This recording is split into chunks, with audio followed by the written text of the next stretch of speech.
تو پروردگار نے جو مثالیں دی بہت چھوٹی مثال دی، اور یہ چھوٹی مثال اس لیے دی ہے تاکہ بطریق اولا خود بخود ہم بڑی مثالوں تک پہنچ جائیں۔ قرآن مجید نے کہا وَلَا تَقُلْ لَهُمَا اُفٍّ، والدین کو خبردار اف تک نہ کہو۔ تو قرآن نے تو اف کرنے سے منع کیا ہے۔ اب میں جملہ آپ کے سامنے عرض کر دوں، اور بہت ادب کے ساتھ، والدین یہاں پر موجود ہیں لہٰذا میں 10 سے جوڑ کر یہ جملہ عرض کرنے پر مجبور ہو رہا ہوں۔ قرآن نے تو صرف کہا کہ ان کو اف نہ کہو، تو کیا گالیاں بکنے کی اجازت ہوگی؟ کیا ہاتھ اٹھانے کی اجازت ہوگی؟ قرآن نے چھوٹی سی مثال دی ہے، کہا جب ہم اف کرنے کا منع کر رہے ہیں تو بطریقہ اولا ان پر ہاتھ اٹھانا یہ تو اور بڑا گناہ ہے۔ بطریقہ اولا ان سے تلخ لہجے کے اندر بات کرنا یہ اور بڑا گناہ ہے۔ جب ہم تمہیں اف کرنے کا منع کر رہے ہیں، اسی طریقے سے جب ہم تمہیں اونٹ کے بارے میں کہہ رہے ہیں کہ وہ اونٹ جو رائے خدا میں قربان ہو جائے وہ شاعر اللہ کے اندر ہے، تو وہ جو جس کا پورا خاندان قربان ہو جائے کربلا کے میدان میں، کیا وہ شاعر اللہ میں سے نہیں ہوگا؟ لہٰذا یہ سب شاعر اللہ ہے، اور ان کی تعظیم کرنے کا حکم دیا قرآن مجید نے۔ اور یہ کیا وَلَا تُحِلُّوا، ان کی بے حرمتی نہ کرو۔ چنانچہ قرآن سے ثابت ہے، اور میں آپ کی خدمت میں عرض کروں سب سے بڑی کتاب تو قرآن مجید، پھر حدیث کی طرف آئیے، 10 حدیث آپ کو مل جائیں گی قبر کی حرمت کے بارے میں، قبر کی تعظیم کے بارے میں 10 حدیث مل جائیں گی آپ کو۔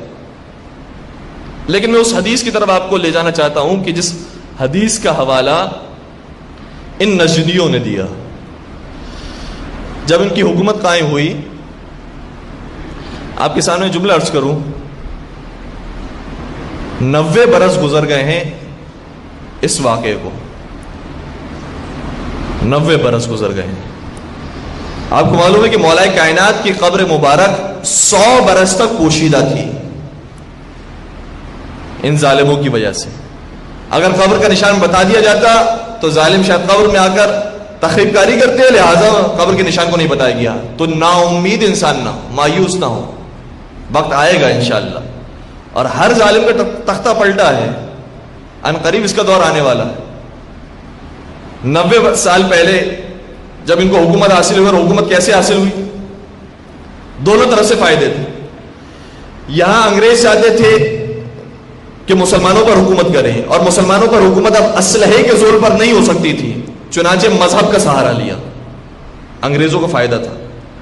دوسرا فائدہ خود نجدیوں کو تھا کہ نجدیوں نے دیکھا یہ بہت وحشی قوم تھی، اور دیکھا کہ ہم حکومت حاصل کرنا چاہتے ہیں لیکن حکومت حاصل نہیں کر سکتے کیونکہ مسلمانوں کا پریشر بہت زیادہ ہے، تو ہم کس کا ساتھ لیں؟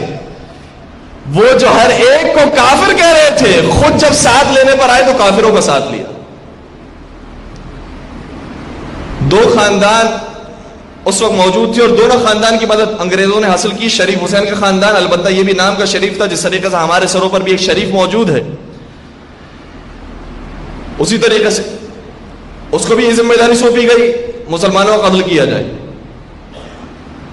اور سعود خاندان کو بھی ذمہ داری دی گئی کہ تم بھی مسلمانوں کا قتل کرو۔ مدینے کے اندر خود ہزاروں مسلمانوں کا قتل ہوا ہے، چونکہ اس زمانے میں میڈیا موجود نہیں تھا، تاریخ نویس موجود نہیں تھے، لہذا صحیح فگر نہیں مل سکی، لیکن اندازاً مدینے کے اندر 10,000 مومنین کو قتل کیا،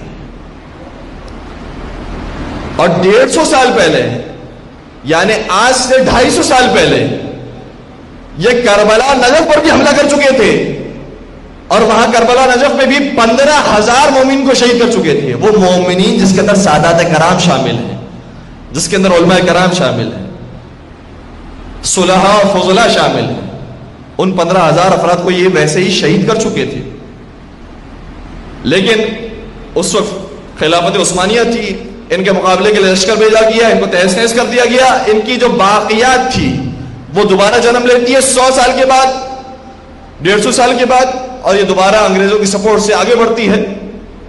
چنانچہ جب انگریزوں نے سپورٹ کرنا شروع کیا تو ان دونوں نے مدینے میں، مکے میں رہنے والوں کو شہید کیا، اور پھر اپنی حکومت قائم کی۔ لیکن اپنی حکومت قائم کرنے میں انگریزوں کو یہ مسئلہ پیش آیا کہ ہمارے پاس 2 خاندان ہیں، ایک شریف حسین کا خاندان ہے، ایک سعود خاندان ہے، ہم کس کو حکومت دیں؟ ہیں دونوں ہی ہمارے، جس کو ہم دیں گے ہمیں ناراض نہیں کرے گا، لیکن ہم کس کو دیں؟ بہتر چوائس کون سی ہے؟ شریف حسین کا خاندان وہ تھا کہ جس میں ایک انگریزوں کا سب سے بڑا جاسوس لارنس آف عربیہ کام کرتا تھا. وہ جاسوس تو دوسروں کے لیے تھا, ان کے لیے تو وہی سپورٹر تھا, اور پھر انہوں نے بہت بھرپور مدد کی تھی. دوسری بات یہ کہ شریف حسین کا خاندان خود مکے کا رہنے والا تھا, اور دوسری طرف سعود خاندان وہ تھا کہ جو مکے کا رہنے والا نہیں تھا, یہ رہتا کسی اور علاقے کے اندر تھا, آیا تھا حملہ کرنے کے لیے اور حکومت حاصل کرنے کے لیے. لیکن ایک مسئلہ یہاں پر یہ پیش آیا کہ جب یہ دو خاندان ہمارے سامنے موجود تھے تو انگریزوں نے یہ محسوس کیا کہ جو شریف حسین کا خاندان ہے یہاں پر قتل عام کرنے کے بعد حکومت چاہتا ہے اور بہت جلد بازی کر رہا ہے, حکومت لینے کے اندر جلدی کر رہا ہے, ہمارے مشورے کے بغیر, ہمارے حکم کے بغیر کام کرنا شروع کر دیا ہے, اور اس نے حکومت کا اعلان کر دیا. جیسے یہ اعلان کیا انگریزوں کو یہ اعلان بہت سخت ناگوار گزرا. چنانچہ شریف حسین کو ملک بدر کر دیا گیا اور پھر سعود خاندان کو حکومت دی گئی. اور دوسری وجہ جو سعود خاندان کو حکومت دینے کی ہے وہ ایک بہت اہم وجہ ہے, اور میں اس کی طرف اشارہ کرنا چاہوں گا اور آپ کی زحمت تمام. وہ وجہ یہ تھی کہ سعود خاندان صرف مسلمانوں کا دشمن نہیں تھا, بلکہ مسلمانوں میں ایک نیا فرقہ ایجاد کر چکا تھا. شریف حسین نے کام نہیں کیا تھا, اس میں اتنی شرافت تھی کہ اس نے کوئی فرقہ ایجاد نہیں کیا تھا, کوئی مذہب کا پیروکار نہیں تھا, لیکن سعود خاندان یہ اعلان کر رہا تھا کہ ہم ایک مذہب کے پیروکار ہیں, ہم ایک فکر کے پیروکار ہیں, ہم ایک نظریے کے پیروکار ہیں. لہذا اس نظریے کو آگے بڑھانا ضروری تھا, اور وہ نظریہ کون سا نظریہ ہے؟ وہ نظریہ یہ نظریہ ہے کہ صرف ہم مسلمان ہیں, باقی سب کافر ہیں. اور اس کے میں سب سے بڑا انہوں نے جو کام کیا ہے وہ قبروں کو مسمار کیا, مسلمانوں کو شہید کیا, واجب القتل سمجھا اور قبروں کو مسمار کرنا شروع کیا.